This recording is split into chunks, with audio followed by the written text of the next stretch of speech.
കർണാടകയുടെ ഹൃദയഭാഗത്ത് ധർമ്മസ്ഥല സ്ഥിതി ചെയ്യുന്നു. ജീവകാരുണ്യ പ്രവർത്തനങ്ങൾക്കും വിശ്വാസത്തിനും പാരമ്പര്യത്തിനും പേരുകേട്ട ഒരു ക്ഷേത്രനഗരം. എന്നാൽ അതിന്റെ ആദരണീയമായ പ്രതിച്ഛായയ്ക്ക് പിന്നിൽ ഒരു വിസിൽ ബ്ലോവർ സംസ്ഥാനത്തിന്റെ ആത്മാവിനെ തന്നെ പിടിച്ചുലയ്ക്കുന്ന ഒന്ന് വെളിപ്പെടുത്തിയിരിക്കുന്നു. ഇന്ന് ആരോപിക്കപ്പെടുന്ന ശവസംസ്കാരങ്ങൾ, ലൈംഗിക പീഡനം, പതിറ്റാണ്ടുകളുടെ നിശബ്ദത എന്നിവയ്ക്ക് പിന്നിലെ അസ്വസ്ഥജനകമായ സത്യം നമ്മൾ അനാവരണം ചെയ്യുന്നു. ഈ കേസിന്റെ വ്യാപ്തി മനസ്സിലാക്കണമെങ്കിൽ ആദ്യം നമ്മൾ ധർമ്മസ്ഥലയെ തന്നെ മനസ്സിലാക്കണം. കർണാടകയിലെ ദക്ഷിണ കന്നഡ ജില്ലയിൽ സ്ഥിതി ചെയ്യുന്ന ഈ ക്ഷേത്രനഗരം നീതിയുടെയും കാരുണ്യത്തിന്റെയും ഒരു ദീപസ്തംഭമായി പണ്ടേ കാണപ്പെട്ടിരുന്നു. നൂറ്റാണ്ടുകളായി ക്ഷേത്രത്തിന്റെ മേൽനോട്ടം വഹിക്കുന്ന ഒരു സ്വകാര്യ കുടുംബമാണ് ഹെഗ്ഗഡെ കുടുംബം. ഇത് നിലവിൽ കൈകാര്യം ചെയ്യുന്നത് ധർമാധികാരി വീരേന്ദ്ര ഹെഗ്ഗഡെ സാമൂഹിക പ്രവർത്തനത്തിനും ജീവകാരുണ്യ പ്രവർത്തനങ്ങൾക്കും ആദരിക്കപ്പെടുന്നു. എന്നാൽ ഇപ്പോൾ ഇന്ത്യയുടെ സമീപകാലത്തെ ഏറ്റവും ഭയാനകമായ വെളിപ്പെടുത്തലുകളിൽ ഒന്നിന്റെ കേന്ദ്രമാണ് ഈ ക്ഷേത്രനഗരം. 2025 ജൂലൈയിൽ ക്ഷേത്രത്തിൽ ശുചീകരണ തൊഴിലാളിയായി ജോലി ചെയ്തിരുന്ന ഒരാൾ ഞെട്ടിക്കുന്ന ഒരു സാക്ഷ്യവുമായി മുന്നോട്ടുവന്നു. 1998നും 2014നുമിടയിൽ 100ലധികം സ്ത്രീകളുടെയും പെൺകുട്ടികളുടെയും മൃതദേഹങ്ങൾ കുഴിച്ചിടാനോ കത്തിക്കാനോ ഭീഷണിപ്പെടുത്തി നിർബന്ധിച്ചുവെന്നും അവരിൽ പലരുടെയും ലക്ഷണങ്ങൾ ലൈംഗികാതിക്രമത്തിന്റെയും ശ്വാസം മുട്ടലിന്റെയും വ്യക്തമായ ലക്ഷണങ്ങളാണെന്നും അദ്ദേഹം അവകാശപ്പെട്ടു.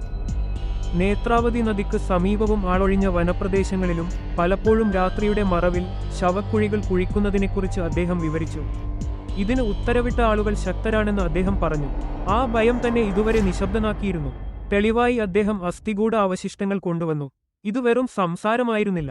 അദ്ദേഹം ഒരു ഔപചാരിക പരാതി ഫയൽ ചെയ്തു, കോടതിയിൽ സാക്ഷ്യപ്പെടുത്തി, പേരുകൾ നൽകി. 2025 ജൂലൈ 4-ന് ലോക്കൽ പോലീസ് സ്റ്റേഷനിൽ ഒരു FIR രജിസ്റ്റർ ചെയ്തു. കേസ് ദേശീയ തലത്തിൽ വാർത്തകളിൽ ഇടം നേടി. താമസിയാതെ കർണാടക സർക്കാർ ഒരു പ്രത്യേക അന്വേഷണ സംഘത്തെ രൂപീകരിച്ചു. CIDയിലെയും സംസ്ഥാന പോലീസിലെയും മുതിർന്ന ഉദ്യോഗസ്ഥരുടെ നേതൃത്വത്തിലുള്ള ഒരു SID സംഘം വിസിൽ ബ്ലോവറെ ചോദ്യം ചെയ്യാനും ശ്മശാന സ്ഥലങ്ങൾ തിരിച്ചറിയാനും ഫോറൻസിക് തെളിവുകൾ ശേഖരിക്കാനും തുടങ്ങി. ക്ഷേത്രത്തിനടുത്തുള്ള പ്രധാന സ്ഥലങ്ങളിൽ, പ്രത്യേകിച്ച് നേത്രാവതി നദീതീരങ്ങളിൽ അവർ മഹസർ ആരംഭിച്ചു. വിസിൽ ബ്ലോവറിന് സംരക്ഷണം നൽകണമെന്നും ഇതുമായി ബന്ധപ്പെട്ടിരിക്കാവുന്ന പഴയ കേസുകൾ ഉൾപ്പെടുത്തണമെന്നും ആവശ്യപ്പെട്ട് പൗരാവകാശ സംഘടനകൾ രംഗത്തെത്തി. 2012-ലെ കുപ്രസിദ്ധമായ സൗജന്യ ബലാത്സംഗ കൊലപാതക കേസ് പോലെ പലരും മൂടിവച്ചതായി വിശ്വസിച്ചു. ആഴ്ചകളോളം ധർമ്മസ്ഥല ക്ഷേത്രം നിശബ്ദത പാലിച്ചു. എന്നാൽ ഒടുവിൽ ജൂലൈ അവസാനം ക്ഷേത്ര ഭരണകൂടം ശ്രദ്ധാപൂർവം എഴുതിയ ഒരു പ്രസ്താവന പുറത്തിറക്കി.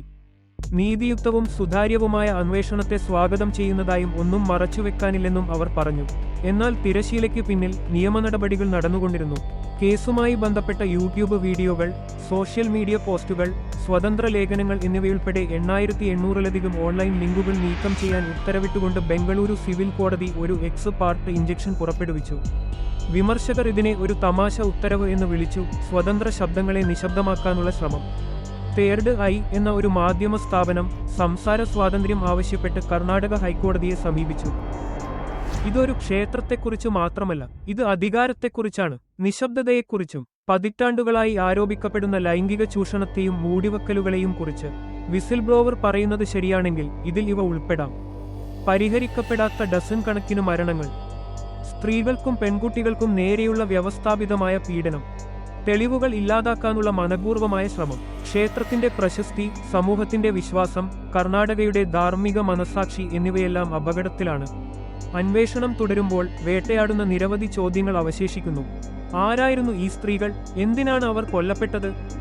ആരാണ് തെളിവുകൾ നശിപ്പിക്കാൻ ഉത്തരവിട്ടത്? ഇത് പുറത്തുവരാൻ 20 വർഷത്തിലധികം എടുത്തത് എന്തുകൊണ്ട്? രാഷ്ട്രീയമോ മതപരമോ ആയ ഇടപെടലുകളില്ലാതെ SIDയെ പ്രവർത്തിക്കാൻ അനുവദിക്കുമോ? ഏറ്റവും പ്രധാനമായി, നീതി എപ്പോഴെങ്കിലും ലഭിക്കുമോ? ധർമ്മസ്ഥല എന്നാൽ ധർമ്മത്തിന്റെ വാസസ്ഥലം എന്നാണ് അർത്ഥമാക്കുന്നത്. സത്യം, നീതി, നീതി. എന്നാൽ ഈ ആരോപണങ്ങൾ ശരിയാണെങ്കിൽ ആ വാക്ക് സൂചിപ്പിക്കുന്ന എല്ലാറ്റിന്റെയും വഞ്ചനയാണ് നമ്മൾ നോക്കുന്നത്. ഇത് കർണാടകയുടെ മാത്രം കഥയല്ല, ഇത് ഇന്ത്യയെക്കുറിച്ചുള്ള ഒരു കഥയാണ്. അധികാരത്തെക്കുറിച്ചും നിശബ്ദതയെക്കുറിച്ചും അത് തകർക്കാൻ ധൈര്യപ്പെട്ട ഒരു മനുഷ്യനെക്കുറിച്ചും.